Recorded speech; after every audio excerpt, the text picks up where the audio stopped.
যে যদি সুযোগ থাকে আমি যদি দেশে যেয়ে খেলতে পারি, মিরপুর টেস্ট হবে আমার জন্য লাস্ট।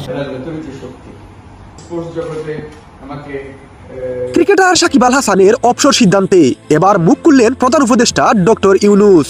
সম্প্রতি ক্রিকেট থেকে অবসর নিলেন বাংলাদেশের ইতিহাসের সফলতম ক্রিকেটার সাকিব আল হাসান। তার আচমকা অবসর সিদ্ধান্তে মেনে নিতে পারছেন না ক্রিকেট ভক্ত প্রেমীরা।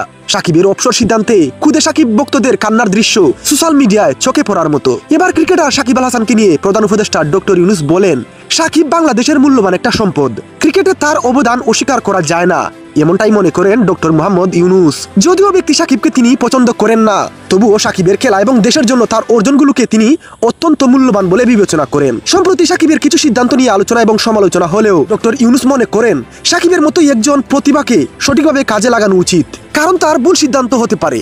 দেশকে এত বড় শাস্তি দিয়ে তার মতো সম্পদকে হারানো উচিত নয় আমাদের। ডক্টর ইউনূসের মতে সাকিবের রাজনৈতিক সিদ্ধান্ত হয়তো ভুল হতে পারে, কিন্তু এতে করে তাকে এমন শাস্তি দেওয়ার প্রয়োজন নেই যা দেশের জন্য ক্ষতিকর। তিনি আরো যোগ করেন, আমরা একটা রত্ন হারাতে যাচ্ছি, রত্নকে আবেগ দিয়ে নয় বরং বুদ্ধিমত্তা দিয়ে ব্যবহার করতে হবে। সাকিব আল হাসান বিশ্বের দরবারে বাংলাদেশের মুখ উজ্জ্বল করেছে, বাংলাদেশের পরিচিতি এনে দিয়েছে, তারা আমাদের দেশের সম্পদ। ব্যক্তি সাকিব আল হাসানকে আমি খুব অপছন্দ করি, তাই বলে ক্রিকেটে তার অবদানকে অস্বীকার করা যায় না।